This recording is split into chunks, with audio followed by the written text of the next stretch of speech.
ನೋಡಿ ಫ್ರೆಂಡ್ಸ್, ಇವಾಗ side seeing ಅಂತಂದು ಒಂದು 5 ಪ್ಲೇಸಿಗೆ ಕರ್ಕೊಂಡು ಹೋಗ್ತೀನಿ ಅಂತಂದು ಆಟೋದವರು ಕರ್ಕೊಂಡು ಹೋಗ್ತಿದ್ದಾರೆ. ಇವಾಗ ಹೋಗ್ತಾ ಇದ್ದೀವಿ.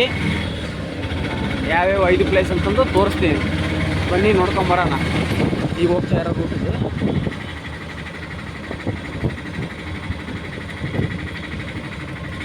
ಯಾವ್ಯಾವ ಪ್ಲೇಸ್ಗಳು ಅಂತಂದು ನೋಡ್ಕೊಂಬರೋಣ.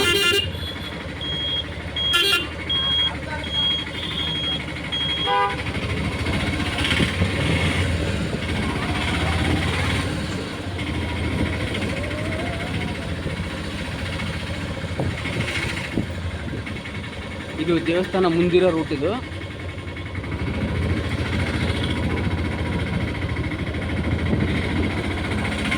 ಬಂದಿರ್ತಕ್ಕಂಥವರೆಲ್ಲರೂ ವೆಹಿಕಲ್ಸ್ಗಳನ್ನೆಲ್ಲ ಇಟ್ಟಿದ್ದಾರೆ. ನಾವೀಗ ಇಲ್ಲಿಂದ ಹೋಗ್ತಾ ಇರೋದು ಫಸ್ಟು ಸಾಕ್ಷಿ ಗಣಪತಿಗೆ ಹೋಗ್ತೀವಿ. ಸಾಕ್ಷಿ ಗಣಪತಿ ಮೇನ್ ಎಂಟ್ರೆನ್ಸಲ್ಲಿ ಬರುತ್ತೆ. ನಾವು ಶ್ರೀಶೈಲಕ್ಕೆ ಬಂದಾಗೆಲ್ಲ ಶ್ರೀಶೈಲದಲ್ಲಿ ಮಲ್ಲಯ್ಯನ ಭ್ರಮರಾಂಬಿಕಾ ದೇವಿನ ಹೇಗೆ ನಾವು ನೋಡ್ತೀವೋ ಹಾಗೆಯೇ ಸಾಕ್ಷಿ ಗಣಪತಿನೂ ಕೂಡ ನಾವು ನೋಡಬೇಕು.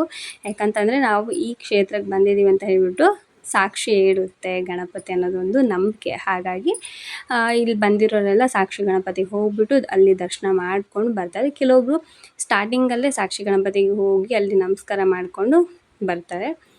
ನಾವೀಗ ಮಲ್ಲಯ್ಯನ ಭ್ರಮರಾಂಬಿಕೆ ದೇವಿನ ದರ್ಶನ ಮಾಡಿಕೊಂಡು ಆಮೇಲೆ ಹೋಗ್ತಾ ಇರೋವಂಥದ್ದು. ಇಲ್ಲಿ ಸೈಡ್ ಸೀಯಿಂಗ್ ಅಂತಂದೆಲ್ಲ ಕರೀತಾ ಇರ್ತಾರೆ. ತುಂಬ ಜನ ಆಟೋಸ್ದವರು ಮತ್ತು ವ್ಯಾನು ಎಲ್ಲರೂ ಕರಿತಿರ್ತಾರೆ. ಅವರೇ ಹೇಳ್ತಾರೆ ಸೈಡ್ ಸೀಯಿಂಗ್ ಬರ್ತೀರಾ ಅಂತ ಹೇಳ್ಬಿಟ್ಟು. ಸೊ ನೀವು ನೋಡಿಕೊಂಡು ಒಬ್ಬರಿಗೆ ಅಂದರೆ ಇಷ್ಟು ಚಾರ್ಜ್ ಅಂತ ಹೇಳ್ತಾರೆ. ನಾವು ಫ್ಯಾಮ್ಲಿ ಹೋಗೋಣ ಅಂತ ಅಂದ್ಕೊಂಡ್ವಿ. ಯಾಕಂದರೆ ಇವಾಗ ನಾವು ಸೀಟ್ ಲೆಕ್ಕಕ್ಕೆ ಹೋದ್ವಿ ಅಂದರೆ ತುಂಬ ಅರ್ಜೆಂಟ್ ಮಾಡ್ತಾರೆ. ನಮಗೇನು ಕ್ಲಿಯರಾಗಿ ನೋಡೋಕ್ಕೆ ಬಿಡೋಲ್ಲ, ಟೈಮ್ ಸ್ಪೆಂಡ್ ಮಾಡೋಕ್ಕೆ ಬಿಡೋಲ್ಲ. ನಾವು ಅಷ್ಟು ದೂರ ಹೋಗಿರ್ತೀವಲ್ವ, ಹಾಗಾಗಿ ಒಂದು ಸ್ವಲ್ಪ ಹೊತ್ತಾದರೂ ನಾವು ಅಲ್ಲಿ ಟೈಮ್ ಸ್ಪೆಂಡ್ ಮಾಡಬೇಕು ಅನ್ನೋದು ನಮ್ಮ ಮೈಂಡಲ್ಲಿರುತ್ತೆ. ಆ ಥರ ಅರ್ಜೆಂಟಲ್ಲಿ ಹೋಗಿ ಬಂದುಬಿಟ್ವಿ ಅಂದರೆ ಏನೋ ಒಂಥರ ಬೇಜಾರಾಗಿಬಿಡುತ್ತೆ. ಅದಕ್ಕೋಸ್ಕರನೇ ಅಮೌಂಟ್ ಹೋದರೆ ಹೋಗಲಿ ಅಂದ್ಬಿಟ್ಟು ನಾವು ಸಪ್ರೇಟಾಗಿ ಆಟೋ ಮಾಡಿಕೊಂಡು ಹೋದ್ವಿ. ಹೋಗೋದಕ್ಕೆ ಮತ್ತು ಕರ್ಕೊಂಡು ಬರೋದಕ್ಕೂ ಎಲ್ಲ ಸೇರಿ 800 ರೂಪಾಯಿ ತೊಗೊಂಡ್ರು. ಕೆಲವೊಬ್ರು ಜಾಸ್ತಿನೂ ಕೇಳ್ತಾರೆ, ಕೆಲವೊಬ್ರು ಕಡಿಮೆನೂ ಕೇಳ್ತಾರೆ. ನೀವು ಬೆಸ್ಟ್ ಅಂದರೆ ನೀವು ಓನಾಗಿ ಈ ಥರ ಗಾಡಿ ಮಾಡ್ಕೊಂಡು ಹೋಗೋದು ಬೆಸ್ಟು. ಆರಾಮಾಗಿ ನೀವು ನೋಡಿಕೊಂಡು ಬರ್ಬೋದು. ಮತ್ತು ಇಲ್ಲಿ ತುಂಬ ಚೆನ್ನಾಗಿ ಪ್ಲೇಸಸ್ ಎಲ್ಲ ಇದೆ. ನಾವು ಹೋಗ್ತಾ ಇರೋಂಥ ಸೈಡಲ್ಲಿ 5 ಪ್ಲೇಸ್ನ ತೋರಿಸ್ತೀವಿ ಅಂತ ಹೇಳಿದರು. ಮತ್ತು ಇನ್ನೂ ಒಂದು 5 ಪ್ಲೇಸ್ ತುಂಬಾ ಚೆನ್ನಾಗಿರೋಂಥ ಪ್ಲೇಸಸ್ ಇದೆ. ಬಟ್ ಅಲ್ಲಿ ಹೋಗೋದಕ್ಕಾಗಲಿಲ್ಲ. ಸದ್ಯ ಯಾವ್ಯಾವ ಪ್ಲೇಸಿಗೆ ಹೋಗಿದ್ವಿ ಮತ್ತು ಅಲ್ಲಿ ಏನೇನಿತ್ತು ಅಂತ ನಾನು ಇಲ್ಲಿ ಸ್ವಲ್ಪ ನಾನು ಹೇಳ್ತಾ ಹೋಗ್ತೀನಿ. ಈ ವಿಡಿಯೋದಲ್ಲಿ ಎಷ್ಟಾಗುತ್ತೋ ಅಷ್ಟು ಕವರಪ್ ಮಾಡಿದ್ದೀನಿ. ಕೆಲವೊಂದಷ್ಟು ವೀಡಿಯೋಸು ಮಿಸ್ ಆಗಿದೆ. ಓಕೆನಾ. ಇವಾಗ ನಾವು ಫಸ್ಟ್ ಬಂದಿದ್ದು ಸಾಕ್ಷಿ ಗಣಪತಿ ಹತ್ರ. ಸಾಕ್ಷಿ ಗಣಪತಿ ಹತ್ರ ಆದರೂ ಅಥವಾ ಯಾವುದೇ ದೇವಸ್ಥಾನಕ್ಕೆ ಹೋದ್ರೂ ಮೊಬೈಲ್ ಅಲೋ ಇಲ್ಲ, ಆಯಿತಾ. ದೇವ್ರ ದರ್ಶನ ಮಾಡಿಸೋದಕ್ಕೆ ಮೊಬೈಲ್ ಅಲೋ ಇಲ್ಲ. ಆಲ್ರೆಡಿ ಬೋರ್ಡ್ಸ್ ಎಲ್ಲ ಹಾಕಿರ್ತಾರೆ. ಅಕಸ್ಮಾತ್ ನಾವು ಫೋನ್ ತೊಗೊಂಡು ಹೋದ್ರೂ ಫೋಟೋ ತೆಗಿಬೇಡಿ ಮತ್ತು ವೀಡಿಯೋಸ್ ಮಾಡಬೇಡಿ ಅಂತಲೇ ಅವರು ಹೇಳೋದು. ಹಾಗಾಗಿ ಮತ್ತು ನಾವು ಕೂಡ ಅಷ್ಟೊಂದು ರಿಸ್ಕ್ ಕೂಡ ಮಾಡ್ಕೊಳೋಕ್ಕಾಗಲಿಲ್ಲ. ಮತ್ತು ಇನ್ನೊಂದು ಏನಂದರೆ ಒಂದು ಸಲ ತುಂಬಾ ಪ್ರಾಬ್ಲಮ್ ಆಗಿತ್ತು. ಮೊಬೈಲಲ್ಲೆಲ್ಲ ಬಂದಿತ್ತು. ಯಾರೋ ಒಬ್ಬರು ಹೋಗ್ಬಿಟ್ಟು ಶ್ರೀಶೈಲದಲ್ಲಿ ಗರ್ಭಗುಡಿಯಲ್ಲೇ ವೀಡಿಯೋನ ಮಾಡಿ ಅದನ್ನ ಪೋಸ್ಟ್ ಮಾಡಿಬಿಟ್ಟಿದ್ದು. ಸೊ ಅದು ತುಂಬಾ ವೈರಲ್ ಆಗಿ ಅದೆಲ್ಲ ಮಾಡಬೇಡಿ ಅಂತೆಲ್ಲ ಹಾಕಿದ್ರು. ಹಾಗಾಗಿ ನಾವು ಯಾವುದೂ ಕೂಡ ವೀಡಿಯೋಸ್ನ ಅಷ್ಟು ಮಾಡಿಲ್ಲ. ಆದಷ್ಟು ಯಾವ್ಯಾವ ಪ್ಲೇಸ್ ಎಲ್ಲೆಲ್ಲಿದೆ ಅಂತ ನಾವು ತೋರಿಸ್ತಾ ಹೋಗ್ತೀವಿ. ಇವಾಗ ಸಾಕ್ಷಿ ಗಣಪತಿ ಹತ್ರ ಹೋಗ್ತಾ ಇದ್ದೀವಿ. ತುಂಬ ಚೆನ್ನಾಗಿದೆ ಇದು. ನಾವು ಬರ್ತಾ ಇರೋದು ಶ್ರೀಶೈಲಕ್ಕೆ. ನಾನು ಬರ್ತಾ ಇರೋದು 4ನೇ ಸಲ, ಆಯಿತಾ. ಸೊ 4ನೇ ಸಲ ಬಂದಿರೋದು. ಅದರಲ್ಲಿ ಫಸ್ಟ್ ಟೈಮ್ ನಾವು ಇಲ್ಲಿ ಸಾಕ್ಷಿ ಗಣಪತಿ ಬರ್ತಾ ಇರೋದು. ಇನ್ನು 3 ಟೈಮ್ ಬರೋದಕ್ಕಾಗಿಲ್ಲ. ಹಾಗಾಗಿ ಈ ಸಲ ಯಾವುದೇ ಕಾರಣಕ್ಕೂ ಮಿಸ್ ಮಾಡಬಾರ್ದು, ಹೋಗಲೇಬೇಕು ಅನ್ನೋ ಒಂದು ಕಾರಣದಿಂದ ನಾವಿಲ್ಲಿ ಬಂದು ಇಲ್ಲಿ ದರ್ಶನ ಮಾಡ್ಕೊಂಡ್ವಿ. ಇಲ್ಲಿ ಹೊರಗಡೆ ಕೂಡ ನೀರಿನ ವ್ಯವಸ್ಥೆ ಇದೆ ಮತ್ತು ಆಯುರ್ವೇದಿಕ್ ಐಟಮ್ಸ್ ಪ್ರತಿಯೊಂದು ಕೂಡ ಇಲ್ಲಿ ಸೇಲ್ ಮಾಡ್ತಾರೆ. ಮತ್ತು ನೋಡಿ, ಕೆಲವೊಬ್ಬರು ವೆಹಿಕಲ್ಸ್ ಎಲ್ಲ ಮಾಡ್ಕೊಂಬಂದು ದರ್ಶನ ಎಲ್ಲ ಮಾಡ್ಕೋತಾರೆ. ಓನಾಗಿ ವೆಹಿಕಲ್ ಎಲ್ಲ ಮಾಡ್ಕೊಂಬಂದಿರ್ತಾರಲ್ಲ, ಅವರೆಲ್ಲ ಬಂದಿರ್ತಾರೆ. ಬಟ್ ಇಲ್ಲಿರೋಂಥ ದೇವಸ್ಥಾನ ಮತ್ತು ಇದೆಲ್ಲ ನೋಡ್ತಾ ಇದ್ದರೆ ತುಂಬಾ ಖುಷಿ ಅಂತ ಅನಿಸುತ್ತೆ. ಮತ್ತು ಇಲ್ಲಿ ಒಳಗಡೆ ಸಾಕ್ಷಿ ಗಣಪತಿ ದೇವಸ್ಥಾನ. ಇಲ್ಲೇನೆಂದರೆ ವಿಡಿಯೋ ಅಂದರೆ ಫೋಟೋಸ್ ತೆಗಿಬೋದಿತ್ತು ಮತ್ತು ಒಂದು ಸ್ವಲ್ಪ ವೀಡಿಯೋಸ್ ಮಾಡ್ಕೋಬೋದು. ಆದರೆ ದೇವ್ರನ್ನ ವೀಡಿಯೋ ಮಾಡೋಂಗಿಲ್ಲ ಅಂತಂದರು. ಹಾಗಾಗಿ ನಾವು ವೀಡಿಯೋಸ್ನ ಮಾಡಿಲ್ಲ. ಎಷ್ಟಾಗುತ್ತೋ ಅಷ್ಟು ವೀಡಿಯೋಸ್ನ ಮಾಡ್ಕೊಂಡಿದ್ದೀವಿ. ಸಾಕ್ಷಿ ಗಣಪತಿ ಅಟ್ಲೀಸ್ಟ್ ನಿಮ್ಗೆ ಸ್ವಲ್ಪನಾದರೂ ದರ್ಶನ ಮಾಡಿಸೋಣ ಅಂದ್ಬಿಟ್ಟು ಒಂದು ಸ್ವಲ್ಪ ಝೂಮ್ ಆಗಿ ದರ್ಶನ ಮಾಡಿಸಿರೋದು ಅಷ್ಟೇ, ಮತ್ತೇನಿಲ್ಲ. ಯಾವ ಟೈಮಲ್ಲಿ ಹೋದರೂ ಕೂಡ ಇಲ್ಲಿ ಜನ ಇದ್ದೇ ಇರ್ತಾರೆ, ತುಂಬ ಜನ ಇರ್ತಾರೆ, ಇಲ್ಲಂತಲ್ಲ. ಶ್ರೀಶೈಲದಲ್ಲೂ ಕೂಡ ತುಂಬ ಜನ ಇರ್ತಾರೆ. ಕರ್ನಾಟಕದವರು ಇರ್ತಾರೆ, ಆಂಧ್ರದವರು ಇರ್ತಾರೆ, ಕರ್ನಾಟಕದವ್ರಂತೂ ಸಿಗ್ತಾನೆ ಇರ್ತಾರೆ. ಸೊ ಅವಾಗ ಸಿಕ್ಕಾಗ ಏನೋ ಒಂಥರ ಖುಷಿ ಆಗುತ್ತೆ, ಓ ಕರ್ನಾಟಕದವರು ಬಂದಿದ್ದಾರಲ್ವಾ, ಸೊ ಅವರು ಇದ್ದಾರಲ್ವಾ ಅನ್ನೋ ಥರ ಅನಿಸುತ್ತೆ. ಇಲ್ಲಿ ದರ್ಶನ ಮಾಡಿಕೊಂಡು ಇಲ್ಲಿ ಸ್ವಲ್ಪ ಹೊತ್ತು ಟೈಮ್ ಸ್ಪೆಂಡ್ ಮಾಡಿ ಆಮೇಲೆ ನಾವು ಪಾಲುದಾರ ಪಂಚದಾರದ ಹತ್ರ ಬಂದ್ವಿ. ಪಾಲುದಾರ ಪಂಚದಾರ ಅಂತ ಇದೆಯಲ್ಲ, ಅದರ ಆಪೋಸಿಟಲ್ಲೇ ಹಟಕೇಶ್ವರ ಅಂತ ಇದೆ ಮತ್ತು ಲಲಿತಾದೇವಿ ಪೀಠ ಇದೆ. ನಾನಿಲ್ಲಿ ಹಟಕೇಶ್ವರ ಲಲಿತಾದೇವಿ ಪೀಠದ ನಾವು ಮಾಡೋದಕ್ಕಾಗಲಿಲ್ಲ, ಹಾಗಾಗಿ ವೀಡಿಯೋಸ್ನ ನಾನು ಶೇರ್ ಮಾಡಿಲ್ಲ. ಇದರ ಆಪೋಸಿಟಲ್ಲೇ ಇದೆ ಆಯಿತಾ. ಪಾಲುದಾರ ಪಂಚದಾರ ಅಂತಂದು ಏನಿದೆಯೋ ಅದರ ಆಪೋಸಿಟಲ್ಲೇ ಹಟಕೇಶ್ವರ ಮತ್ತು ಲಲಿತಾದೇವಿ ಟೆಂಪಲ್ ಇದೆ, ಲಲಿತಾದೇವಿ ಪೀಠ. ಸೊ ಅದು ಇದೆ, ಹೋಗಿ ದರ್ಶನ ಮಾಡ್ಕೊಳ್ಳಿ ಆಯಿತಾ. ತುಂಬ ಚೆನ್ನಾಗಿದೆ ಪ್ಲೇಸಸ್ ಮಾತ್ರ, ನೋಡೋದಕ್ಕೆ ಎರಡು ಕಣ್ಣು ಸಾಲದು ಅಂತಲೇ ಹೇಳ್ಬೋದು, ಅಷ್ಟು ಚೆನ್ನಾಗಿದೆ. ಒಂಥರ ಕಾಡೊಳಗಡೆ ದೇವಸ್ಥಾನ ನೋಡಿದ್ರೆ ಎಷ್ಟು ಫೀಲ್ ಆಗುತ್ತಲ್ವ. ಮತ್ತು ಇಲ್ಲೂ ಪಾಲುದಾರ ಪಂಚದಾರನೂ ಅಷ್ಟೇ ತುಂಬ ಚೆನ್ನಾಗಿದೆ. ಇದು ಫಸ್ಟ್ ಟೈಮ್ ನೋಡಿದ್ರೂ ತುಂಬ ಖುಷಿ ಆಯಿತು ನಮಗೆಲ್ಲ. ಮತ್ತು ಇಲ್ಲಿ ನೋಡ್ತಾ ಇದ್ರಲ್ವ ಸಣ್ಣ ಸಣ್ಣ ಮಕ್ಕಳು ದೊಡ್ಡವರು ಎಲ್ಲ ಫಾಸ್ಟಾಗಿ ಹೋಗ್ತಾ ಇದ್ದಾರೆ, ಯಾವಾಗ ನೋಡೋಣ ಅಂತ ಆತುರದಲ್ಲಿ ಹೋಗ್ತಾ ಇದ್ದಾರೆ. ಇಲ್ಲೆಲ್ಲ ಕೂಡ ಆಯುರ್ವೇದಿಕ್ ಮೆಡಿಸನ್ಸ್ ಸಿಗುತ್ತೆ. ಮತ್ತು ಇದೇನದು ಶೀಗೆಕಾಯಿ, ಸೋಪಿನ ನಟ್ಸ್ ಅಂತ ಬರುತ್ತಲ್ವ, ಸೊ ಅದೆಲ್ಲ ಮಾರ್ತಾರೆ, ಬೇಕಾದರೆ ತೊಗೋಬೋದು. ತುಂಬ ಚೆನ್ನಾಗಿರ್ತವೆ, ನ್ಯಾಚುರಲ್ ಆಗಿ ಸಿಗುವಂಥದ್ದು. ಇದನ್ನೆಲ್ಲ ಜಸ್ಟ್ ಹಾಗೇ ಝೂಮ್ ಮಾಡಿಕೊಂಡು ವೀಡಿಯೋಸ್ ಎಲ್ಲ ಮಾಡಿಕೊಂಡು ಹಾಗೆ ಹೋಗ್ತಾ ಇದ್ದೀವಿ. ಇಲ್ಲಿ ಸ್ಟೆಪ್ಸು ಹತ್ತೋದು ಇಳಿಯೋದೇ ಕಷ್ಟ ನಮಗೆ, ಯಾಕಂದರೆ ಮಕ್ಕಳಿರ್ತಾರಲ್ವ, ಸೊ ಅವ್ರನ್ನ ಹಿಡ್ಕೊಂಡು ನಾವು ಸ್ಟೆಪ್ಸ್ ಹಿಡಿಯೋದು ಮತ್ತು ಸ್ಟೆಪ್ಸ್ ಹತ್ತೋದು ಕಷ್ಟ. ಅವ್ರು ಫಾಸ್ಟಾಗಿ ಹೋಗ್ತೀನಿ ಅಂತ ಹೇಳ್ಬಿಟ್ಟು ಓಡ್ತಿರ್ತಾರೆ, ನಾವು ನಿಧಾನ ನಿಧಾನ ಅಂತ ಹೇಳ್ತಾ ಇರ್ತೀವಿ. ಏನಾದರೂ ಕಾಲು ಸ್ಲಿಪ್ಪಾಗಿ ಬಿದ್ದುಬಿಟ್ಟೆ ಅನ್ನೋದು ಒಂದು ಭಯ. ಪರವಾಗಿಲ್ಲ, ಚೆನ್ನಾಗಿದೆ ಪ್ಲೇಸ್ ಮಾತ್ರ. ಯಾರಾದರೂ ಹೋಗೋರಿದ್ದರೆ ಹೋಗಿ. ಅಕಸ್ಮಾತ್ ನೀವು ಮುಂದೆ ಓನ್ ವೆಹಿಕಲ್ ಮಾಡಿಕೊಂಡು ಶ್ರೀಶೈಲಕ್ಕೆ ಬರ್ತಾ ಇದ್ದೀನಿ ಅಂದರೆ ಅದು ಬೆಸ್ಟು. ಆದರೆ ಕರ್ನಾಟಕದಿಂದ ಹೋಗೋರಿಗೆ ತುಂಬ ಲಾಂಗ್ ಜರ್ನಿ ಆಗುತ್ತೆ. ಲಾಂಗ್ ಜರ್ನಿ ಮಾಡಿ ರೂಢಿ ಇರೋರಿಗೆ ಅದು ಮಾಡ್ಕೊಂಡು ಹೋಗ್ಬೋದು. ಗಾಡಿ ಮಾಡ್ಕೊಂಡು ಹೋದ್ರಿ ಅಂದರೆ ಅಕ್ಕಪಕ್ಕ ಇರೋಂಥ ಪ್ಲೇಸಸ್ ಎಲ್ಲ ನೀವು ನೋಡ್ಬೋದು. ಮತ್ತು ಇಲ್ಲಿ ತುಂಬ ಪ್ಲೇಸಸ್ ಇದ್ದಾವೆ. ಇಷ್ಟಕಾಮೇಶ್ವರಿ ದೇವಸ್ಥಾನ ಇದೆ, ಆಮೇಲೆ ಲಲಿತಾದೇವಿ ಪೀಠ, ನೆಕ್ಸ್ಟು ವಿಭೂತಿ ಮಠ ಅಂತ ಇದೆ. ತುಂಬ ಥರದ್ದು 5 ಥರದ ಮಠ ಇದ್ದಾವೆ. ಮತ್ತು ಮಲ್ಲಮ್ಮನ ಕಣ್ಣೀರಿದೆ. ತುಂಬ ಚೆನ್ನಾಗಿದೆ ಪ್ಲೇಸಸ್. ಇನ್ನೂ ನೋಡದೇ ಇರೋಂಥ ಪ್ಲೇಸಸ್ ಎಲ್ಲ ಇದ್ದಾವೆ. ಬಟ್ ಏನಂದರೆ ನಾವು ಸಾಕು ಜಸ್ಟ್ ಈ ಸಲಕ್ಕೆ ನೆಕ್ಸ್ಟ್ ನೋಡೋಣ ಅಂದ್ಬಿಟ್ಟು ನಾವು 5 ಪ್ಲೇಸ್ನ ನೋಡ್ಕೊಂಬಂದ್ವಿ. ಇಲ್ಲಿ ಕಾಣ್ತಾ ಇದೆಯಲ್ಲ ಟೆಂಪಲ್, ಅಲ್ಲಿ ಕೆಳಗಡೆ ಅಲ್ಲಿಗೆ ಹೋಗ್ಬೇಕು ನಾವು. ಪ್ಲೇಸ್ ಮಾತ್ರ ತುಂಬಾ ಚೆನ್ನಾಗಿದೆ ಫ್ರೆಂಡ್ಸ್, ಯಾರು ಕೂಡ ಮಿಸ್ ಮಾಡ್ಕೋಬೇಡಿ. ಅಕಸ್ಮಾತ್ ಶ್ರೀಶೈಲಕ್ಕೆ ಹೋದರೆ ಸೈಟ್ ಸೀಯಿಂಗಿಗೆ ಅಟ್ಲೀಸ್ಟ್ ನೀವು ಓನಾಗಿ ಹೋಗೋದಕ್ಕಾಗದೇ ಇದ್ರೂ ಒಬ್ಬರಿಗೆ ಒಂದು ಎಷ್ಟು ಚಾರ್ಜ್ ಮಾಡ್ತಾರಲ್ವ, ಸೊ ಅದಕ್ಕಾದ್ರೂ ಹೋಗಿ ಬನ್ನಿ. ನೋಡೋದಕ್ಕೆ ಮಾತ್ರ ತುಂಬಾ ಚೆನ್ನಾಗಿದೆ ಪ್ಲೇಸು. ಇಲ್ಲಿಂದ ಇಷ್ಟಕಾಮೇಶ್ವರಿ ದೇವಸ್ಥಾನನೂ ಕೂಡ ನಾವು ಕೇಳಿದ್ವಿ, ಬಟ್ ಅದೇನಂದರೆ ಒಂದು ದಿನಕ್ಕೆ ಇಷ್ಟು ಜನ ಅಂತ ಅಷ್ಟೇ ನೋಡೋದಕ್ಕೆ ಬಿಡ್ತಾರೆ. ನೆಕ್ಸ್ಟು ಅದು ಒಂದು ದಿನ ಮುಂಚೆನೇ ಟಿಕೆಟ್ ತೊಗೋಬೇಕು ಅಂತ ಹೇಳಿದ್ರು ಅಲ್ಲಿ ಒಳಗಡೆ, ಯಾಕಂದರೆ ಅದು ಫಾರೆಸ್ಟ್ ಒಳಗಡೆ ಇರೋದ್ರಿಂದ ಆ ಥರ ಸಿಸ್ಟಮ್ ಇದೆ. ನಾವು ಡೈರೆಕ್ಟಾಗಿ ಇವಾಗ ಏನು ಇದೆಲ್ಲ ದೇವಸ್ಥಾನಗಳ್ನ ಮತ್ತು ಪಾಲುದಾರ ಪಂಚದಾರ ಅದೆಲ್ಲ ಏನು ನೋಡೋದಕ್ಕೆ ಬಂದಿದ್ದೀವೋ ಈ ಥರ ಅಲ್ಲಿ ಹೋಗೋದಕ್ಕಾಗಲ್ಲ ಅಂತ ಹೇಳಿದರು. ಹಾಗಾಗಿ ಸರಿ ಬಿಡಿ ಮತ್ತಿನ್ನೇನು ಅಂದ್ಬಿಟ್ಟು ನಾವು ಸುಮ್ಮನಾದ್ವಿ. ನೋಡಬೇಕಾದ್ರೆ ನೆಕ್ಸ್ಟ್ ಟೈಮ್ ಹೋಗೋದು. ಇವಾಗ ಜಸ್ಟ್ ಎಷ್ಟು ಪ್ಲೇಸ್ ಆಗೋದು ಅಷ್ಟು ಪ್ಲೇಸ್ನ ನೋಡ್ಕೊಂಡು ಬಂದ್ವಿ. ನೋಡಿ ಕೆಳಗಡೆ ಬಂದಿದ್ದೀವಿ. ಪಾಲುದಾರ ಪಂಚದಾರ ಕಾಣ್ತಾ ಇದೆಯಲ್ಲ, ಅದೇ ಪಾಲುದಾರ ಪಂಚದಾರ. ತುಂಬ ಚೆನ್ನಾಗಿದೆ ಫ್ರೆಂಡ್ಸ್, ನಿಜವಾಗ್ಲೂ ನೋಡಬೇಕಂದ್ರೆ ಇನ್ನೊಂದ್ಸಲ ಮತ್ತೆ ನೆನ್ಪು ಮಾಡ್ಕೊಂಡು ಹೋಗಿ ನೋಡಬೇಕು, ಆ ಥರ ಇದೆ ಪ್ಲೇಸಸ್ ಎಲ್ಲ. ಇಲ್ಲೆಲ್ಲರೂ ಕೂಡ ಫೋಟೋಸ್ ತಕ್ಕೊಳೋದು, ವೀಡಿಯೋಸ್ ಮಾಡ್ಕೊಳೋದು, ಸೆಲ್ಫಿ ತಕ್ಕೊಳೋದು ಅದರಲ್ಲೇ ಇದ್ದರು.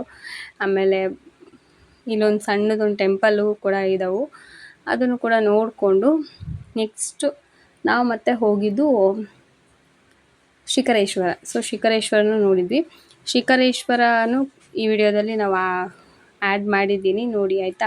ಹಾಗೆ ಹೊಸ್ದಾಗಿ ಯಾರಾದರೂ ಚಾನಲ್ನ ನೋಡ್ತಾ ಇದ್ದರೆ ಪ್ಲೀಸ್ ಸಬ್ಸ್ಕ್ರೈಬ್ ಮಾಡ್ಕೊಂಡು ನೋಡಿ. ನಿಮ್ಗೆ ಈ ವಿಡಿಯೋ ಇಷ್ಟ ಆದರೆ ಒಂದು ಲೈಕ್ ಮಾಡಿ, ಶೇರ್ ಮಾಡಿ, ಕಾಮೆಂಟ್ ಮಾಡಿ. ನಿಮ್ಮ ಸಬ್ಸ್ಕ್ರೈಬ್ ಅನ್ನೋದು ನಮ್ಗೆ ತುಂಬಾ ಮುಖ್ಯ ಆಯಿತಾ. ವಿಡಿಯೋನ ಸ್ಟಾರ್ಟಿಂಗಿಂದ ಎಂಡಿಂಗ್ವರೆಗೂ ನೋಡಿ ಆಯಿತಾ, ಎಲ್ಲೂ ಕೂಡ ಸ್ಕಿಪ್ ಮಾಡೋದಕ್ಕೆ ಹೋಗಬೇಡಿ. ಯಾಕಂದರೆ ನಾವು ಹೋಗಿ ನೋಡೋಕ್ಕಾಗದೇ ಇರೋಂಥ ಪ್ಲೇಸಸ್ನ ನೀವು ಇಲ್ಲೇ ಕೂತಿರೋ ಜಾಗದಲ್ಲಿ ನೋಡ್ಬೋದು. ಸೊ ಆ ಥರ. ಹಾಗಾಗಿ ಯಾರು ಕೂಡ ವಿಡಿಯೋನ ಸ್ಕಿಪ್ ಮಾಡಬೇಡಿ, ಸ್ಕಿಪ್ ಮಾಡದೆ ನೋಡಿ ಆಯಿತಾ. ಮತ್ತು ಏನದು ದೇವಸ್ಥಾನ ಇತ್ತಲ್ವ, ಅದರ ಹಿಂದ್ಗಡೆನೂ ಕೂಡ ಒಂದು ನೀರಿನ ಬರ್ತಾ ಇತ್ತು. ಅದು ಪಂಚದಾರನೋ ಏನೋ ಗೊತ್ತಿಲ್ಲ, ನಮಗೂ ಕೂಡ ಅಷ್ಟು ಗೊತ್ತಿಲ್ಲ. ಪಾಲುದಾರ ಪಂಚದಾರ ಅಂತ ಅಲ್ಲಿ ಬೋರ್ಡ್ ಹಾಕಿದ್ರು, ಪಾಲುದಾರ ಪಂಚದಾರ ಅನ್ನೋದೊಂದು ಗೊತ್ತು. ಸೊ ಇಲ್ಲೂ ಕೂಡ ಬರ್ತಾ ಇತ್ತು. ಇಲ್ಲೂ ಕೂಡ ಜನ ಹೋಗ್ಬಿಟ್ಟು ಸೆಲ್ಫಿ ಎಲ್ಲ ತೆಗೆಸ್ಕೊಳ್ತಾ ಇದ್ರು. ನನಗೇನಂದರೆ ಸ್ವಲ್ಪ ಭಯ ಈ ಕಡೆ ಎಲ್ಲ, ಅಂದರೆ ಮೇಲ್ಗಡೆ ಹೋಗಿ ಹತ್ತೋದು, ನಿಂತ್ಕೊಳ್ಳೋದು, ಸೆಲ್ಫೀಸ್ ತೆಗೆಸ್ಕೊಳ್ಳೋದು.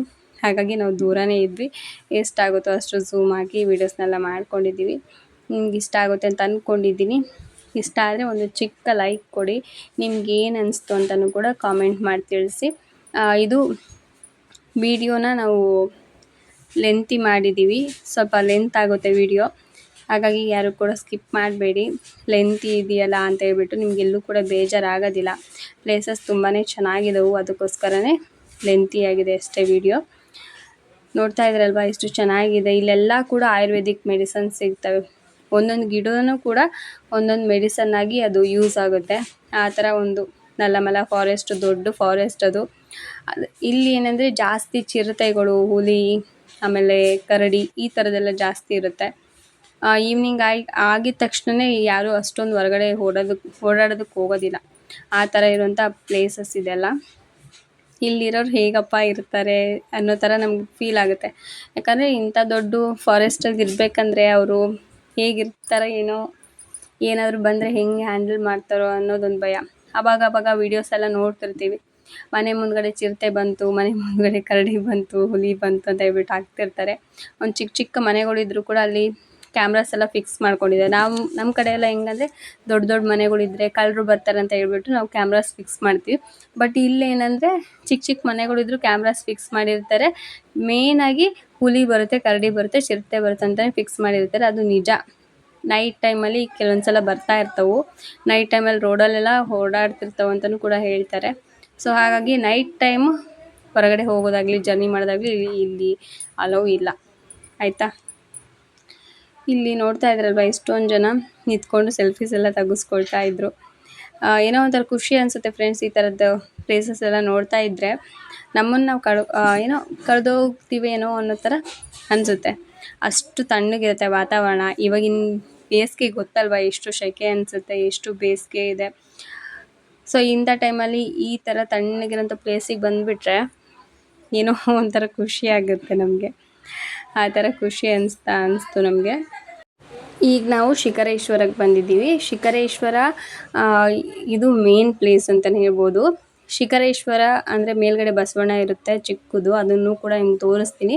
ಅಲ್ಲಿಂದ ನಾವು ಶಿಖರ ದರ್ಶನವನ್ನು ಮಾಡ್ಬೋದು. ಅಂದರೆ ಮಲ್ಲೆಯಿಂದ ಗರ್ಭಗುಡಿ ಇರುತ್ತಲ್ವ, ಅದ್ರ ಮೇಲ್ಗಡೆ ಇರೋಂಥ ಕಳಸ ಇರುತ್ತಲ್ವ, ಅದನ್ನು ದರ್ಶನ ಮಾಡ್ಬೋದು.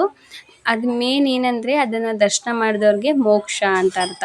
ಸೊ ಇದೇ ಜನ್ಮ ಕೊನೆ, ನೆಕ್ಸ್ಟ್ ಜನ್ಮ ಇಲ್ಲ, ಮಾನವ ಜನ್ಮ ಇಲ್ಲ ಅನ್ನೋ ಥರ ಅದು ಮೋಕ್ಷ ಹಾಗಂತ ಹೇಳ್ತಾರೆ. ಇಲ್ಲಿ ನಾವು ನೋಡಿದ್ವಿ ಅಂದರೆ ಏನಂದರೆ ಗರ್ಭಗುಡಿ ಆ ಥರದ್ದು ಹಿಂಗೆ ಕಾಣಿಸ್ಲಿ, ಯಾರಿಗೋ ಒಬ್ರಿಗೆ ಅದು ರೇರಾಗಿ ಕಾಣಿಸೋದಂತೆ. ಮತ್ತು ಇಲ್ಲ ಏನಂದರೆ ಮೇನಾಗಿ ಕೋತಿಗಳಂದ್ರೂ ಸಖತ್ತಾಗಿರುತ್ತೆ ಫ್ರೆಂಡ್ಸ್. ಎಲ್ಲಿ ಬೇಕಲ್ಲೇ ಕೋತಿಗಳು, ಎಲ್ಲಿ ಬೇಕಲ್ಲೇ ಫೈಟಿಂಗ್ಸ್ ನಡೀತಾ ಇರ್ತವೆ ಅವ್ರದ್ದು. ನೋಡೋದೇ ಒಂಥರ ಮಜಾ. ಮತ್ತು ಇನ್ನೊಂದು ಏನಾದ್ರು ಭಯನೇ ಆಗುತ್ತೆ ಅವ್ರು ನೋಡಿದ್ರೇ. ಇಲ್ಲೂ ಕೂಡ ಹಾಗೇ ಆಯಿತು. ನಾವು ನೋಡೋಣ ಅಂತ ಹೇಳಿ ಹೋದ್ವಿ. ಅಲ್ಲಿ ಮೇಲ್ಗಡೆ ನಾವೇನು ಶಿಖರೇಶ್ವರ ದರ್ಶನ ಮಾಡಬೇಕಿತ್ತಲ್ವ, ಸೊ ಅಲ್ಲೇ ಇಲ್ಲಿ ನೋಡಿ ಫೈಟಿಂಗ್ ನಡೀತಾ ಇದ್ದಾವೆ. ನೆಕ್ಸ್ಟ್ ಅಲ್ಲಿ ಮೇಲ್ಗಡೆ ಬಂದು ಕುತ್ಕೊಂಡ್ಬಿಟ್ಟಿದೆ. ಯಾರಿಗೂ ಕೂಡ ನೋಡೋದಕ್ಕೆ ಬಿಡ್ತಾ ಇಲ್ಲ. ಯಾಕಂದರೆ ಆ ಬಸವಣ್ಣನ ತಿರುಗಿಸ್ಬೇಕಾದ್ರೆ ಅಕ್ಕಿ, ಜೋಳ ಆ ಥರದನ್ನು ಹಾಕ್ಬಿಟ್ಟು ತಿರುಗಿಸ್ತಾರೆ ಅಂತ ಹೇಳ್ತಾರೆ. ಸೊ ಅದರೊಳಗಡೆ ಅದು ಇತ್ತು, ಅಕ್ಕಿ, ಜೋಳ. ಅದು ತಿರುಗಿಸಿದ ತಕ್ಷಣ ಅದು ಕೆಳಗೆಲ್ಲ ಸೈಡಿಗೆ ಬಂದುಬಿಡುತ್ತಲ್ವ, ಅದನ್ನು ತಿನ್ನೋದಕ್ಕೆ ಅವು ಬರ್ತವೆ. ಅಲ್ಲಿ ಬಂದು ಕುತ್ಕೊಂಡ್ಬಿಟ್ಟೆ ಮುಗ್ದೋಯ್ತು. ಅವು ಎದ್ದು ಆ ಕಡೆ ಈ ಕಡೆ ಹೋಗೋದೇ ಇಲ್ಲ. ಸೊ ಆ ಥರ ನೋಡ್ತಾ ಇದ್ರಲ್ವ, ಅಲ್ಲಿ ಕಾಣ್ತಾ ಇರೋದು ಶ್ರೀಶೈಲ. ಈ ಶಿಖರದಿಂದ ನೋಡಿದರೆ ಫುಲ್ ಇಡೀ ಅಲ್ಲಿ ಶ್ರೀಶೈಲನ ನೀವು ನೋಡ್ಬೋದು ಆಯಿತಾ.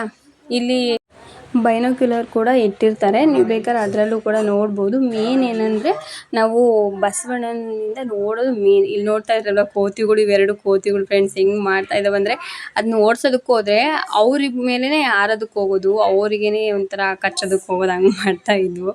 ನಮಗಂತೂ ಸಖತ್ ಭಯನೇ ಆಗೋಯ್ತು ನೋಡಿ. ತಿಂತಾ ಇದ್ದಾವೆ ಅದನ್ನು ಸರಿಸ್ಬಿಟ್ಟಿದ್ದಾರೆ. ಒಂದು ಇಬ್ಬರೇನೋ ಸರಿಸಿದ್ರು, ಸರಿಸಿದ ತಕ್ಷಣ ಅದು ಕಡಿಗೆ ಬಂದುಬಿಡ್ತು. ಅದರಲ್ಲಿ ಹಾಕಿರೋ ಜೋಳ ಗೋಧಿ ಅದೆಲ್ಲ ಕಡಿಗೆ ಬಂದುಬಿಡ್ತು. ಅದನ್ನು ತಿನ್ಕೊತ ಕುತ್ಕೊಂಡಿದ್ದವು. ಇಲ್ಲಿ ಜನ ಎಲ್ಲ ವೇಟ್ ಮಾಡ್ತಾ ಇದ್ವಿ ನಾವು, ಯಾವಾಗ ಹೋಗುತ್ತೋ ಏನೋ, ಯಾವಾಗ ನೋಡೋದು ಏನೋ ಅಂತಂದೇಳಿ. ಬಟ್ ಅದು ಹೋಗ್ತಾನೇ ಇಲ್ಲ, ಅಷ್ಟು ತುಂಟಾಟ ಮಾಡ್ತಿದ್ದವು. ಆಮೇಲೆ ಒಬ್ಬೊಬ್ಬರಾಗೆ ನಾವು ಹೋಗ್ಬಿಟ್ಟು ದರ್ಶನ ಮಾಡ್ಕೊಂಡ್ವಿ. ಜಸ್ಟ್ ದರ್ಶನ ಅಂದರೆ ನೋಡಬೇಕು ಅನ್ನೋದೊಂದು ಆಸೆ ಇತ್ತು. ನೋಡಿ ಬಸವಣ್ಣನ ಮುಟ್ಟಿ ನಮಸ್ಕಾರ ಮಾಡಿಕೊಂಡು, ಸೊ ಅಲ್ಲಿಂದ ನಾವು ಮತ್ತೆ ಶ್ರೀಶೈಲಕ್ಕೆ ಬಂದ್ವಿ. ಅಂದರೆ ಶ್ರೀಶೈಲದಿಂದ ಇದು 9 ಕಿಲೋಮೀಟ್ರ್ ಆಗುತ್ತೆ. ಈ ಪ್ಲೇಸಸ್ ಎಲ್ಲ ನಿಮಗೆ ಕಂಪ್ಲೀಟಾಗಿ ಕವರಪ್ ಆಗೋದಕ್ಕೆ 9 ಕಿಲೋಮೀಟ್ರ್ ಬೇಕು ನಿಮಗೆ. ಇದೆಲ್ಲ ದೇವಸ್ಥಾನ, ಶಿಖರೇಶ್ವರ ಎಲ್ಲ ಕಂಪ್ಲೀಟಾಗಿ ಕವರಪ್ ಆಗೋದಕ್ಕೆ. ಇದು ದರ್ಶನ ಮಾಡಿಕೊಂಡು ಮತ್ತು ಕೆಳಗಡೆ ಶಿಖರೇಶ್ವರ ದೇವಸ್ಥಾನ ಇತ್ತು, ಅಲ್ಲೂ ಹೋಗ್ಬಿಟ್ಟು ನಮಸ್ಕಾರ ಮಾಡ್ಕೊಂಬಂದ್ವಿ. ಅದಾದಮೇಲೆ ಹಾಗೆ ಸುತ್ತಾಡೋಣ ಅಂತ ಹೇಳ್ಬಿಟ್ಟು ಬಂದ್ವಿ. ನಾವು ಫಸ್ಟ್ ಟೈಮ್ ಬಂದಾಗ ಈ ಪ್ಲೇಸ್ ತುಂಬಾ ಚೆನ್ನಾಗಿತ್ತು ಫ್ರೆಂಡ್ಸ್. ಇವಾಗೆಲ್ಲ ನೋಡಿ ಹೆಂಗಾಗ್ಬಿಟ್ಟಿದೆ ಅಂದರೆ, ಕೊಳಚೆ ನೀರು ಇರುತ್ತಲ್ವ, ಸೊ ಅದೆಲ್ಲ ಹೋಗೋ ಥರ ಆಗಿಬಿಟ್ಟಿದೆ. ಅಲ್ಲಿ ನೀರೆಲ್ಲ ಚೆನ್ನಾಗಿರ್ತಾ ಇತ್ತು, ಪ್ಲೇಸ್ ಕೂಡ ಹಾಗೆ ಇತ್ತು. ಬಟ್ ಇಲ್ಲಿ ಒಂಥರ ಭಯಾನಕ ಅನ್ಬೋದು ಈ ಪ್ಲೇಸಸ್ಸು. ಹಾವುಗಳೆಲ್ಲ ನೋಡಿದ್ವಿ. ಈ ವಿಡಿಯೋ ಮಾಡ್ಕೊಂಡಾದ್ಮೇಲೆ ನೆಕ್ಸ್ಟು ದೊಡ್ಡದೊಂದು ಹಾವು ನೋಡಿದ್ವಿ. ಒಂದಲ್ಲ ಎರಡು, ಒಂದು ದೊಡ್ಡದು ಒಂದು ಚಿಕ್ಕದು ನೋಡಿದ್ವಿ. ಸೊ ಅದೆಲ್ಲ ನಾವು ಟ್ರಿಪ್ ಮುಗಿಸ್ಕೊಂಡು ನೆಕ್ಸ್ಟು ಇಲ್ಲಿ ಮಾರ್ಕಂಪುರಕ್ಕೆ ಬಂದ್ವಿ. ಮಾರ್ಕಂಪುರದಲ್ಲಿ ಬಂದು ಕೂತ್ಕೊಂಡಿದ್ದೀವಿ, ಟ್ರೈನಿಗೋಸ್ಕರ ವೆಯ್ಟ್ ಮಾಡ್ತಾಯಿದ್ದೀವಿ. ಮಳೆ ಕೂಡ ಸ್ಟಾರ್ಟ್ ಆಯಿತು, ತಣ್ಣಗೆ ಗಾಳಿ ಬರ್ತಾಯಿತ್ತು. ಸೊ ಇಷ್ಟಕ್ಕೆ ನಮ್ಮ ಟ್ರಿಪ್ ಅನ್ನೋದು ಎಂಡ್ ಆಯಿತು. ನಿಮ್ಗೆ ಈ ವಿಡಿಯೋ ಇಷ್ಟ ಆದರೆ ಲೈಕ್ ಮಾಡಿ, ಶೇರ್ ಮಾಡಿ, ಕಮೆಂಟ್ ಮಾಡಿ, ಹಾಗೆ ಸಬ್ಸ್ಕ್ರೈಬ್ ಮಾಡದೆ ನೋಡ್ತಾ ಇದ್ದರೆ ಪ್ಲೀಸ್ ಸಬ್ಸ್ಕ್ರೈಬ್ ಮಾಡ್ಕೊಳ್ಳಿ. ಓಕೆನಾ? Thank you for watching. Bye.